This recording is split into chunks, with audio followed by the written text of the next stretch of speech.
Bismillahirrahmanirrahim. Assalamualaikum warahmatullahi wabarakatuh. Alhamdulillahirrahmanirrahim. Wassalatu wassalamu ala asyrafil anbiya'i wal mursalin Sayyidina wa maulana Muhammadin wa ala alihi wa sahbihi ajma'in amma ba'd. Terima kasih para pemirsa di rumah yang sudah setia dalam program Majelis Sore, Majelis Kita Semua.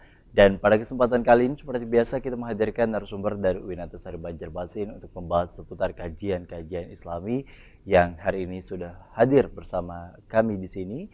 Tentu ada dari akademisi dari UIN Antasari Banjarmasin, beliau yakni Bapak Dr. Haji Sukarni MAG. Assalamualaikum Pak. Waalaikumsalam warahmatullahi wabarakatuh. Masih di Fakultas Ekonomi dan Bisnis Islam? Masih. Alhamdulillah, Masya Allah. Kita tentunya tahu ya bahwa beliau ini juga menjadi dari bagian UIN Antasari. Sudah berapa lama sih Pak?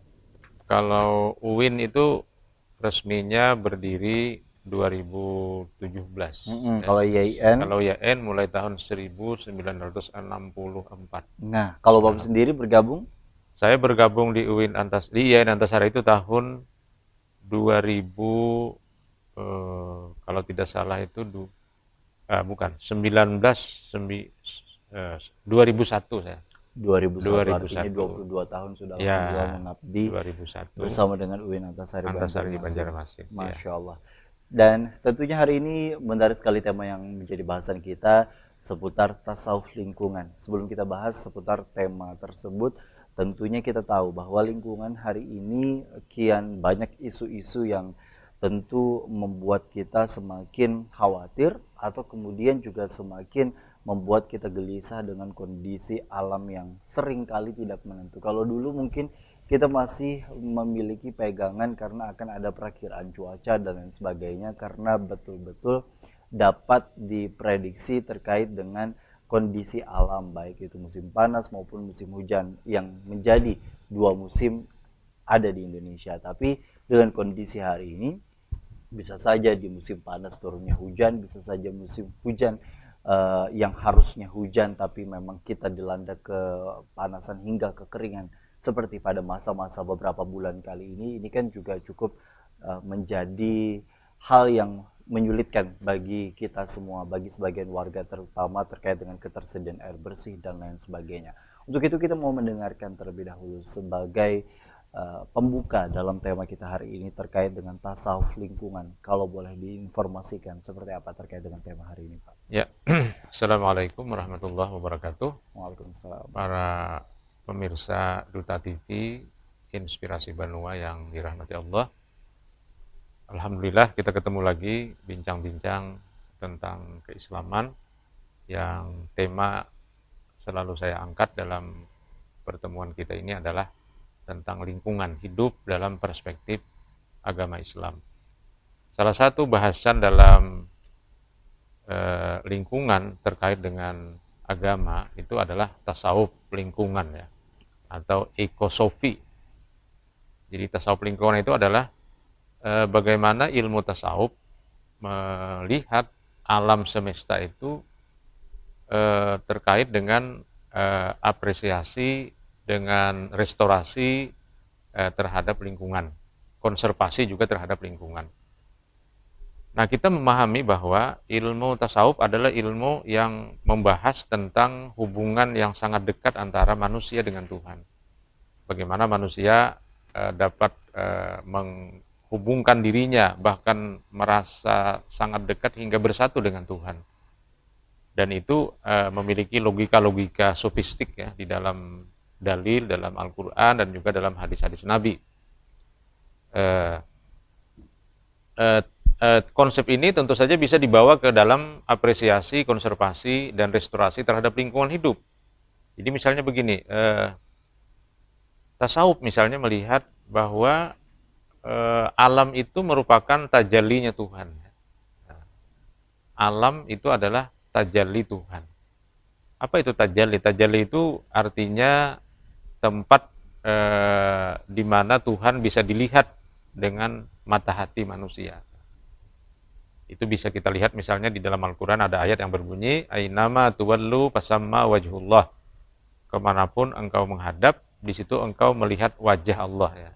Meskipun wajah ini ada yang memahami dalam arti wajah, tetapi dengan tidak bisa dibayangkan seperti apa, yang disebut mereka dengan al-wajhu bila kaifa, ya. Wajah tanpa bisa dibagaimanakan. Tapi ada juga yang memahami yang dimaksud dengan wajah Allah itu, disitulah kita akan menemukan keberadaan atau bukti-bukti keberadaan dan kekuasaan Allah Subhanahu wa taala. Di kemanapun kita menghadap, di situ ada wajah Allah. Nah, demikian juga kita membaca misalnya sejarah Nabiullah Musa alaihissalam, yang suatu ketika Nabi Musa bermunajat kepada Allah, "Ya Allah, aku ingin melihat engkau." Nah, kata Tuhan, "Engkau tidak bisa melihatku, tapi lihatlah gunung. Nah, fa in istaqarra makanahu fasawfa tarani." Kalau engkau nanti melihat gunung itu dengan tegak kokoh berdiri, maka engkau nanti akan melihat aku. Falamma tajalla lil jabal, nah, maka ketika kemudian Tuhan bertajalli, ya, kepada jabal, kepada gunung itu, kharra Musa sa'iqa, maka Musa pun tersungkur pingsan. Itu menunjukkan bahwa mata kepala kita memang tidak mampu melihat Tuhan, ya, di dunia ini, tetapi yang mampu melihat Tuhan itu adalah mata batin kita, mata hati kita. Bagaimana kita melihat alam dengan mata hati kita? Bagaimana kita melihat Tuhan pada alam dengan mata hati kita?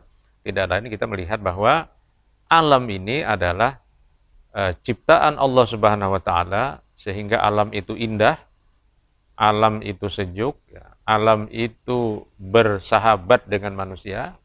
Bahkan dalam beberapa hal alam telah memberikan layanan kepada manusia.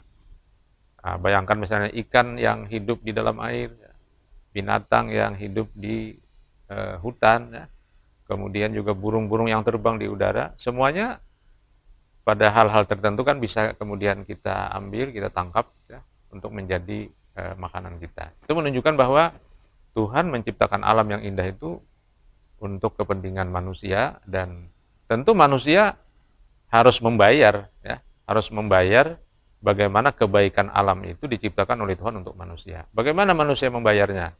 Membayarnya tentu dengan melakukan apresiasi, penghargaan yang tinggi kepada alam, kemudian memberikan upaya restorasi, memperbaiki, dan konservasi, bagaimana menciptakan alam itu agar tetap alami, tidak dirusak oleh manusia. Nah, kira-kira seperti itu yang dimaksud dengan tasawuf lingkungan. Tasawuf lingkungan yang menarik ketika orang memahami terkait dengan ilmu tasawuf ini sendiri kan tentu kaitannya secara umum adalah terkait dengan perspektif agama, Iya. yang istilahnya dikaitkan sekali dengan ibadah, Iya. peribadahan kita dalam Iya. mendapat ridhonya. Namun dengan kondisi hari ini tema yang sangat menarik yakni tasawuf lingkungan. Kalau tadi disebutkan untuk kita bisa melihat, ada istilah sebagian orang yang berniat untuk berpetualang atau kemudian juga traveling, istilah hari ini yang kemudian digunakan untuk melihat keesaan Allah, kebesaran Allah dan lain sebagainya. Padahal mungkin juga di lingkungan kita sekitar pun juga tidak luput dari ciptaannya.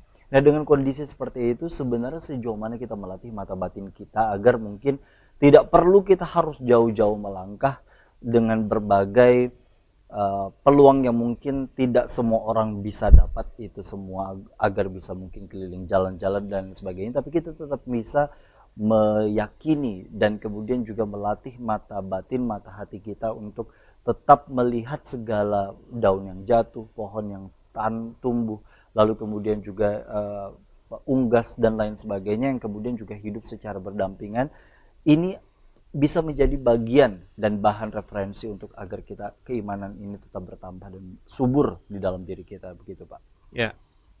Jadi kalau dalam ilmu tasawuf itu kita memang disuruh merenungkan mulanya hal-hal yang paling dekat dengan diri kita. Nah, jadi misalnya yang paling dekat dengan diri kita itu tidak lain adalah diri kita sendiri, ya. Nah, oleh karena itu di dalam ilmu tasawuf kadang-kadang dikatakan man arafa nafsahu faqad arafa rabbahu, ya. Siapa yang bisa mengenal dirinya dengan baik, maka dia akan mengenal Tuhannya. Jadi bermula dari perenungan-perenungan dan penghayatan-penghayatan terhadap dirinya sendiri. Dan itu menunjukkan bahwa manusia itu sebenarnya terdiri dari dirinya sendiri dengan panca inderanya, ya. Jadi panca inderanya bisa melihat, merenungkan dirinya sendiri. Nah, maka oleh karena itulah di dalam Al-Quran juga dikatakan sanurihim ayatina fil afaq wa fi anfusihim hatta yatabayyana annahul haqqu mir rabbihim. Kami perlihatkan tanda-tanda kebesaran kami itu, kata Allah, di seluruh penjuru, termasuk juga di dalam diri mereka sendiri. Sehingga jelaslah bahwa Al-Quran itu benar-benar berasal dari Tuhan mereka. Masya Allah, yang tentu itu menjadi hal yang harus kita latih begitu Pak ya, Betul. setiap hari dan setiap waktunya. Karena tentu ada saja kadang hal-hal yang mungkin mendistraksi atau mengganggu pikiran dan lain sebagainya, sehingga refleksi untuk pengenalan diri sendiri ini seringkali kita lupakan dan bahkan cenderung lebih memperhatikan terkait dengan kekurangan kelebihan orang lain, hingga melupakan terkait dengan kelebihan dan kekurangan apa yang kita miliki dengan berbagai penciptaan yang kemudian sudah diberikan kepada diri kita. Kita nanti akan kembali usai jeda, tetaplah bersama kami dalam program Majelis Sore, Majelis Kita Semua.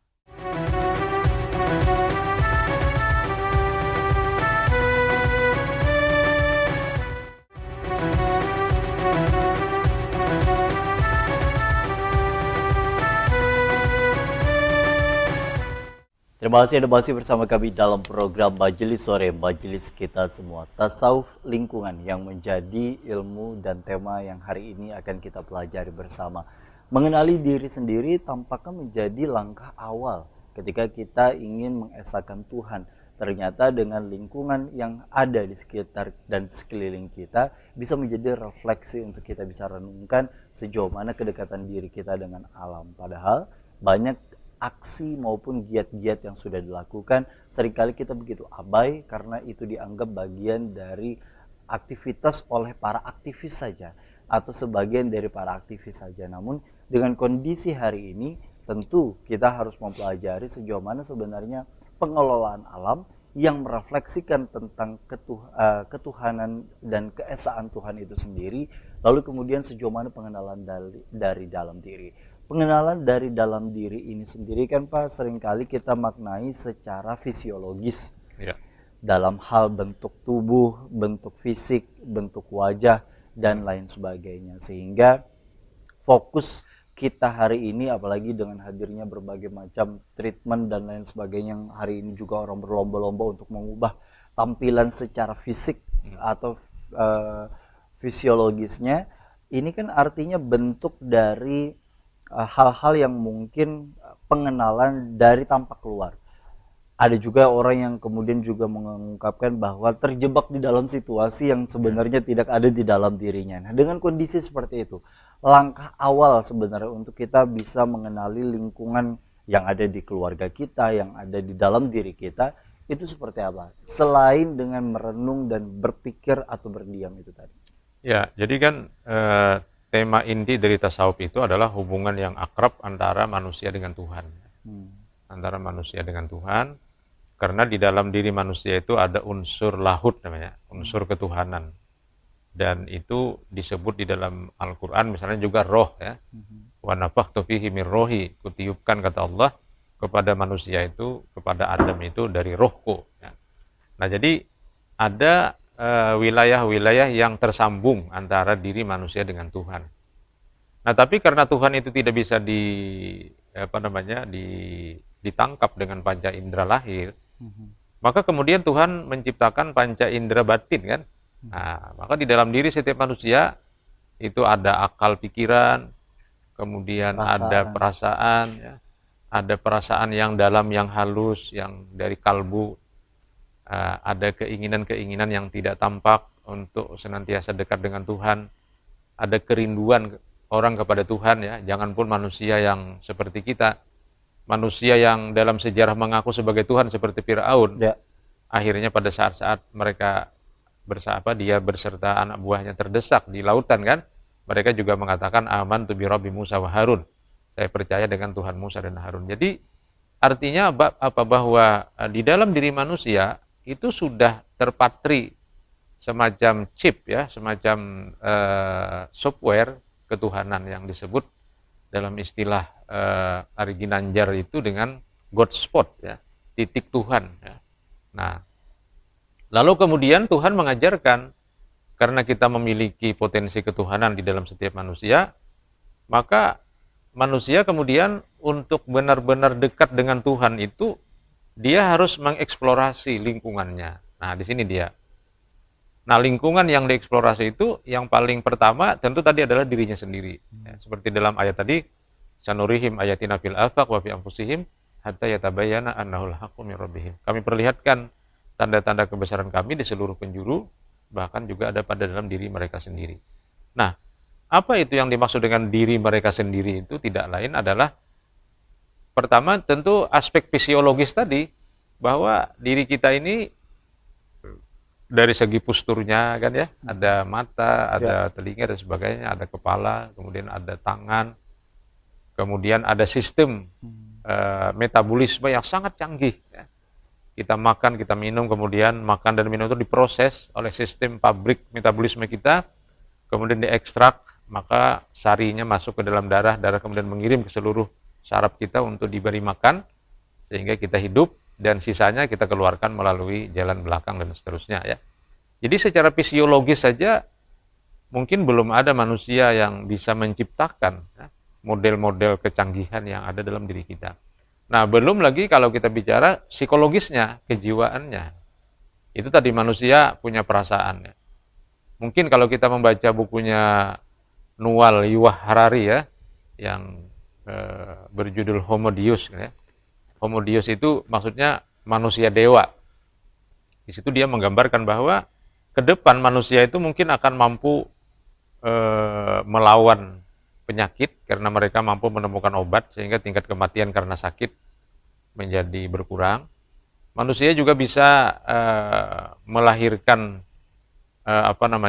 paritas-paritas baru dalam makanan pokok yang dulu misalnya kalau orang menanam padi itu panennya 1 tahun sekali, sekarang mungkin bisa 2-3 kali. 3 kali 1 tahun. Jadi manusia memiliki ilmu pengetahuan untuk membuat paritas makanan pokok, sehingga tingkat kematian karena kelaparan mungkin juga bisa dicegah ya.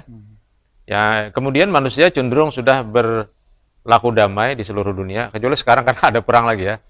Nah, karena berkat jasa daripada Perserikatan Bangsa-Bangsa yang membuat negara-negara yang dijajah merdeka. Jadi 3 penyebab kematian itu secara fisiologis itu bisa diatasi oleh manusia. Nah, kemudian Harari juga mengatakan manusia juga mungkin bisa mengatasi kematian yang disebabkan oleh faktor menuanya organ-organ tubuh. Nah, misalnya gini, orang misalnya kalau sudah umurnya 80 tahun, jantungnya relatif menurun ya kualitasnya. Harari mengatakan suatu ketika nanti manusia akan mampu menciptakan jantung.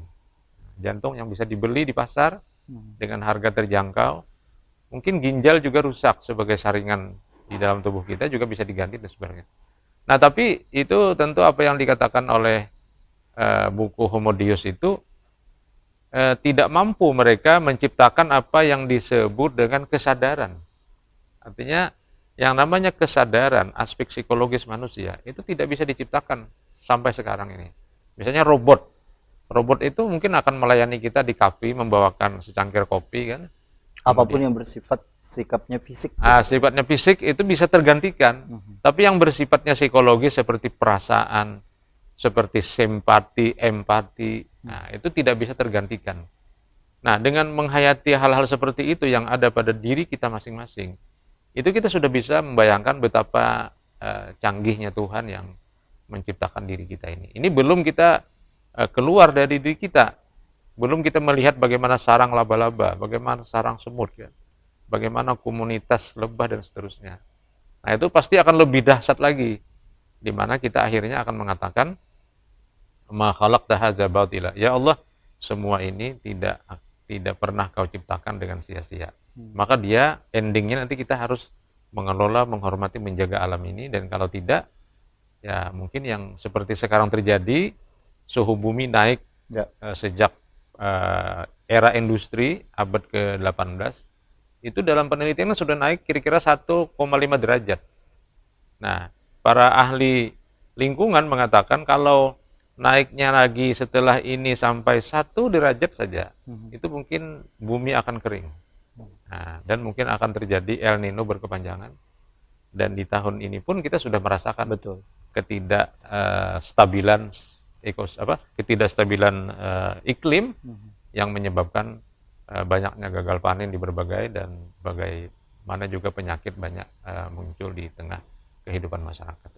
Baik, artinya dengan kondisi seperti itu, langkah awalnya muncul dari dalam diri, namun kemudian juga direfleksikan dengan pengenalan diri dan melihat secara komprehensif lingkungan itu sendiri seperti apa, memiliki dampak terhadap diri sendiri. Iya. Nah, hal-hal yang mungkin secara awal untuk kita lakukan terkait dengan kondisi pemahaman lingkungan ini sendiri, kadang kesadaran tadi, Pak, kesadaran yang mungkin tidak semua orang memiliki taraf yang sama.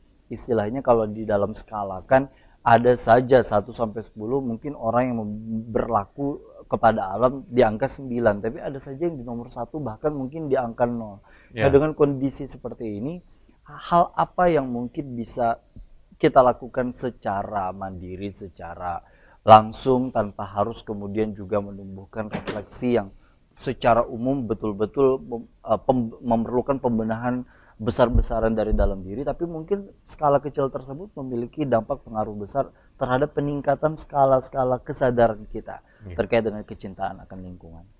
ya. Jadi kalau kita lihat ya, dampak yang sangat dahsyat dari perbuatan manusia terhadap lingkungan itu kan terjadi pada masyarakat yang mungkin dalam tanda petik masyarakat maju ya, dengan kemampuan mereka untuk menciptakan teknologi, dengan kemampuan mereka untuk mengaplikasikan hasil-hasil riset, kemudian muncullah apa yang kita sebut misalnya dengan industri dan sebagainya. Maka kita menyebut sekarang namanya era industri. Tapi kalau kita pergi ke masyarakat pedesaan, ya, mereka hidup dengan alam, mereka menanam, mereka menebang, menebang, menanam, kan ya. Mereka memanen, kemudian menanam, manen, menanam ya. Kalau mereka mengambil ikan mungkin hanya dengan pancingan, nah, tidak terlalu banyak ya. Nah, jadi tingkat kerusakan alam atau tingkat sumbangan kerusakan alam di pedesaan itu jauh lebih kecil daripada di masyarakat perkotaan atau di masyarakat industri ya. Nah, jadi apa yang harus kita lakukan melihat fenomena seperti ini tidak lain adalah bagaimana menyadarkan masyarakat perkotaan ini, masyarakat industri ini terhadap dampak dari apa yang mereka nikmati selama ini.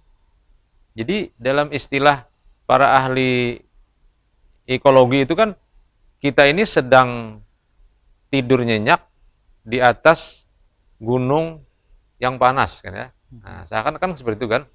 Jadi kita sedang menciptakan suasana-suasana di mana suasana itu sebenarnya akan membunuh kita.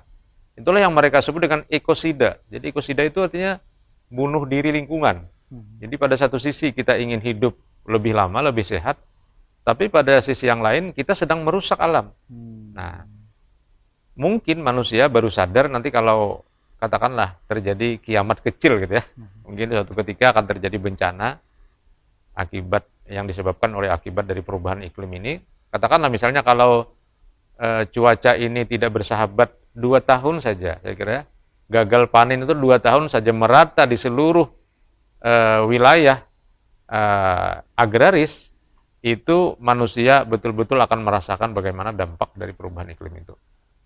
Nah, makanya sekarang sudah ada kesadaran di tingkat internasional melalui Perserikatan Bangsa-Bangsa. Mereka terus melakukan pertemuan tahunan, konferensi tentang perubahan iklim.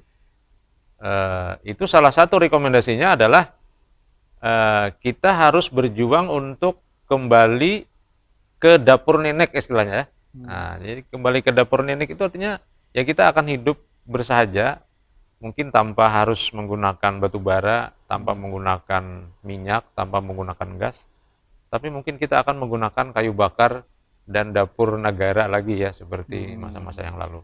Yang kira-kira kita dengan hidup bersahaja seperti itu, kita akan punya andil menghargai alam ini sebagai tempat tinggal kita bersama. Atau mungkin langkah kecil yang mungkin bisa dapat dilakukan adalah hal-hal yang mungkin sifatnya sudah normatif yang seringkali banyak diabaikan terkait dengan penggunaan listrik yang berlebihan atau kemudian juga gas dan hal-hal yang mungkin sifatnya remeh seperti buang sampah dan lain sebagainya kembali ini kemudian harus digiatkan dan disadarkan oleh diri kita. Karena tentu lingkungan bukan hanya milik kita, tapi juga milik dari anak cucu kita ke depan. Kita akan kembali di segmen berikutnya. Tetaplah bersama kami dalam program Majelis Suara, Majelis Kita Semua.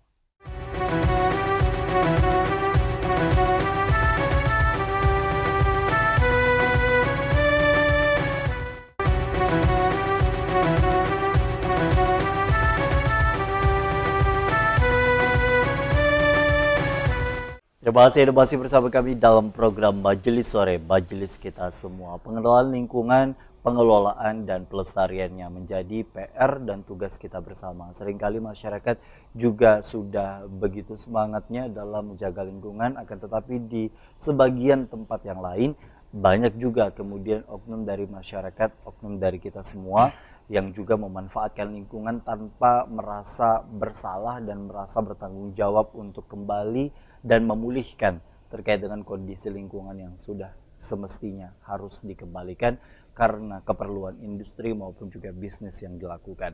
Dengan kondisi hari ini, demonstrasi pun juga kian minim dalam tanda petik yang membahas terkait lingkungan ya Pak ya. Bahasannya hari ini kan kalau bukan terkait dengan politik atau kemudian juga kaitannya dengan domain yang mungkin secara menyeluruh bukan terkait dengan lingkungan lagi. Kalau dulu kan betul-betul kita merasakan bahwa akan ada saja yang menyuarakan terkait dengan kondisi lingkungan apabila hutan yang terus ditebang dan lain sebagainya. Hari ini kita sudah mulai minim, walaupun masih ada, kita patut apresiasi para teman-teman aktivis yang masih aktif istilahnya di Walhi dan di beberapa organisasi-organisasi yang lain untuk terus aktif menyuarakan. Namun implikasi yang kemudian diharapkan ini sendiri kan bisa dirasakan dalam jangka waktu yang panjang, bukan dalam jangka yang istilahnya dalam 1-2 tahun dirasakan. Nah, dengan kondisi seperti ini, kita hidup di negara hukum.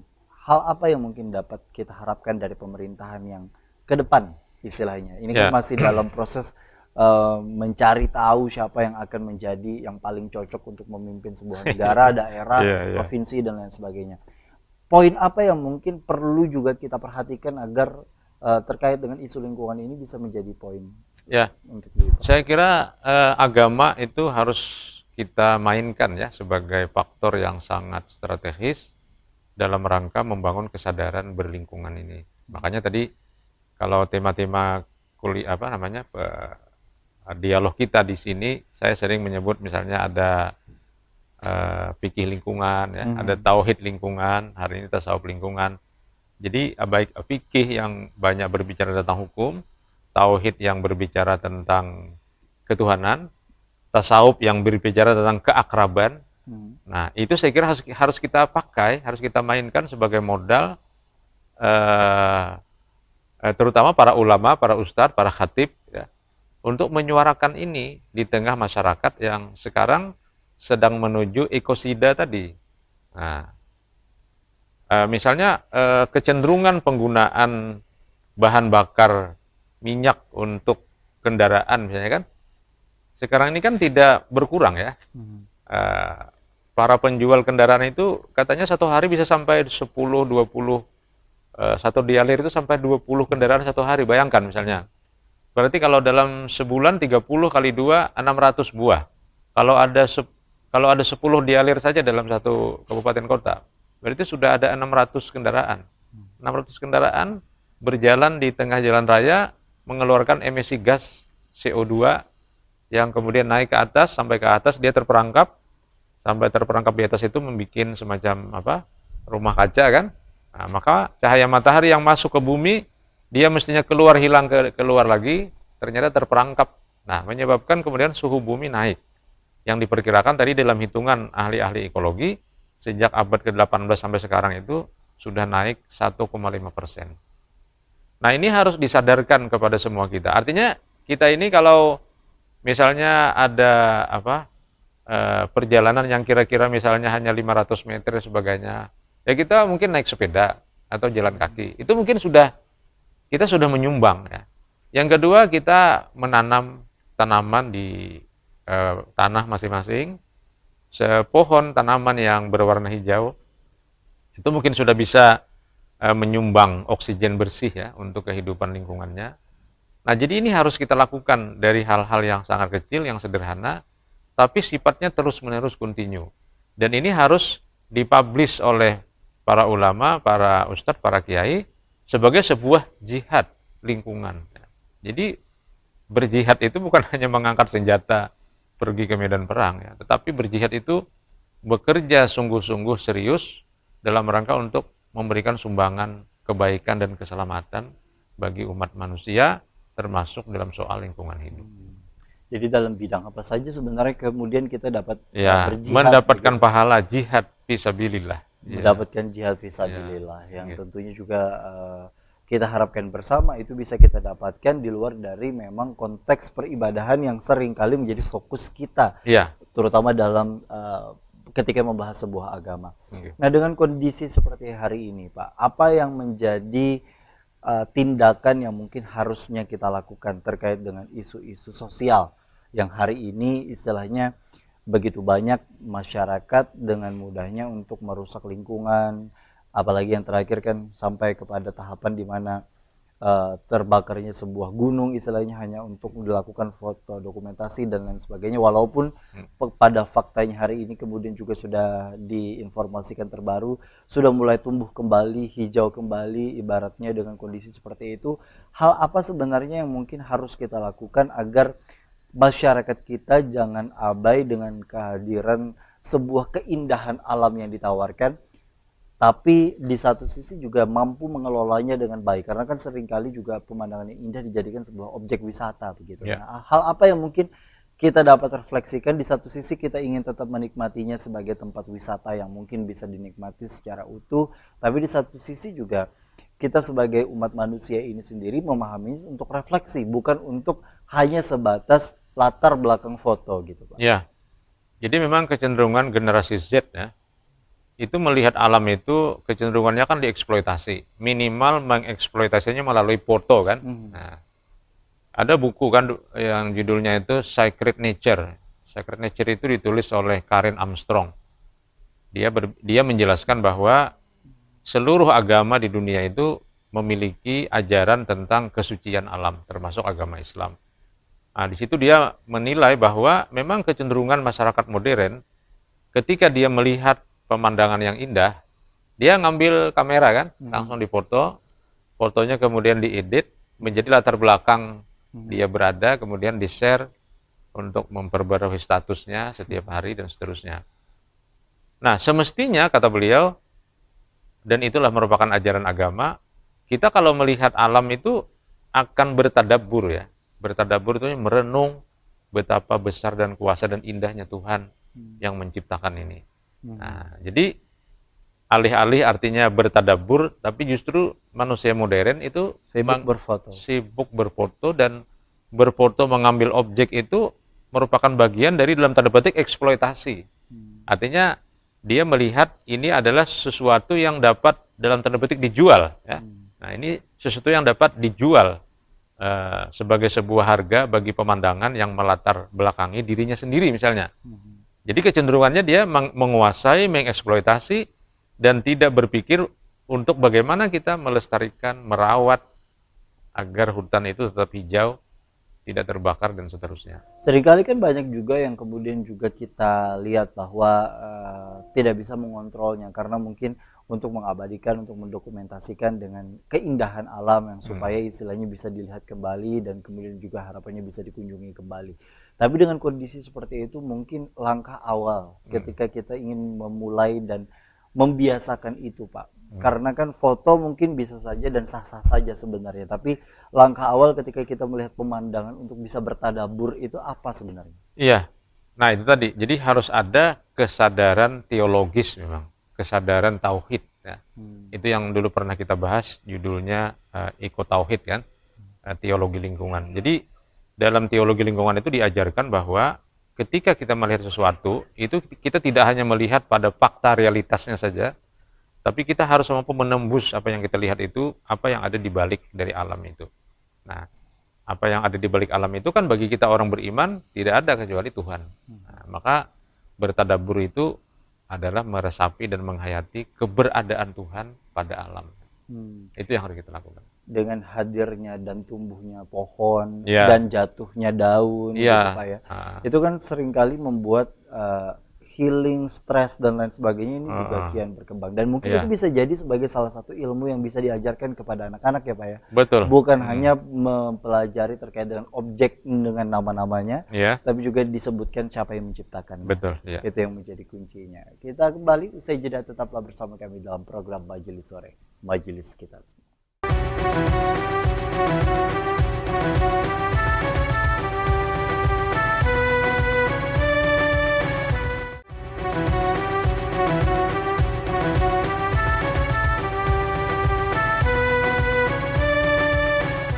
Terima kasih Anda masih bersama kami dalam program Majelis Sore, Majelis kita semua. Terkadang kita di dalam diri hanya fokus terkait dengan kegiatan-kegiatan yang sifatnya memang rutin kita kerjakan, baik itu bekerja, sekolah, kuliah, ataupun juga melakukan aktivitas yang seringkali kita buru-buru ketika di jalan tanpa melihat apa yang ada di sekitar dengan menjadi refleksi untuk melihat keesaannya dengan berbagai ciptaannya, daun yang jatuh, kemudian juga debu yang menghinggapi area wajah, tangan dan lain sebagainya, yang seringkali ini dijadikan sebagai pengganggu. Bahkan banyak dari kita berdoa untuk tidak hujan begitu, misalnya dengan kondisi aktivitas yang istilahnya kita ingin gapai, ingin harapkan dan ingin kita tuju.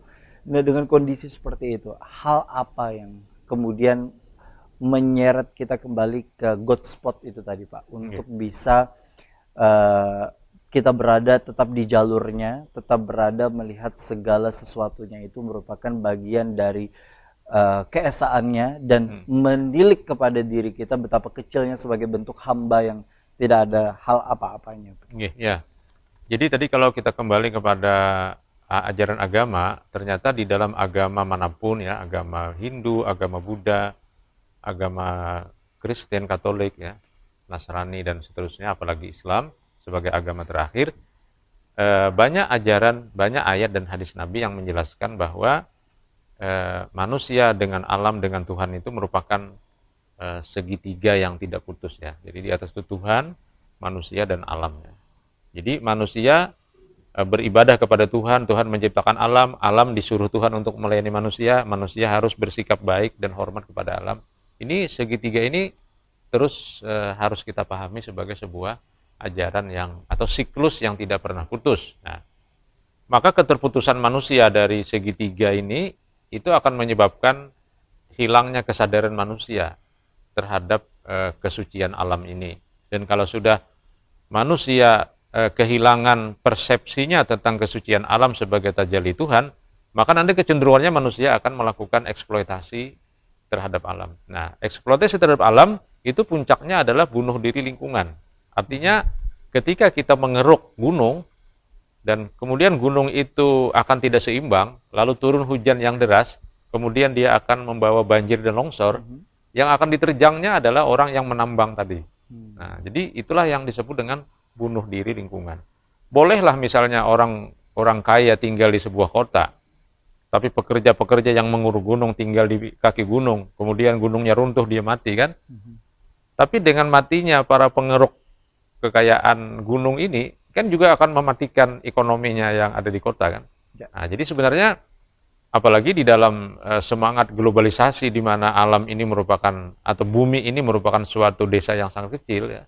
Kita mestinya menyadari betul betapa kita ini memiliki keterkaitan antar semua ya. Jadi globalisasi itu salah satu ismenya atau ajarannya adalah menyadarkan manusia bahwa dia dimanapun berada, apapun profesinya, merupakan bagian yang tidak terpisahkan dari seluruh umat manusia di permukaan bumi. Maka kata Tuhan di dalam Al-Quran, in ahsantum li anfusikum wa in asatum falaha. Kalau engkau berbuat baik, maka sebenarnya engkau berbuat baik kepada dirimu sendiri, dan kalau engkau berbuat jelek, termasuk kepada lingkungan, engkau sedang berbuat jelek kepada dirimu sendiri. Oke, artinya dengan kondisi seperti itu betul-betul sudah secara jelas dan Ya. gamblang menggambarkan bahwa kita sebagai umat manusia betul-betul harus menjaga terkait Ya. dengan hal-hal yang mungkin sifatnya itu tadi seringkali kita abai tapi menjadi titik kunci Titik bahkan kunci. di dalam sebuah segitiga yang tadi Betul. disebutkan. Iya. Terakhir sebagai kesimpulan, lalu hal apa yang mungkin bisa kita lakukan ke depan bersama anak cucu kita, Pak? Karena dengan kondisi di mana kesadaran kita hari ini beranggapan bahwa dengan banyaknya internet dan kemudian juga informasi hari ini banyak masyarakat disajikan berbagai informasi-informasi yang seringkali membuat kegelisahan, kekeliruan dan bahkan keresahan hingga membuat banyak sekali perasaan-perasaan pasrah Iya. dengan hadirnya cuaca, dengan ketersediaan pangan, dengan ketersediaan air yang menjadi kunci hidup bagi kita semua.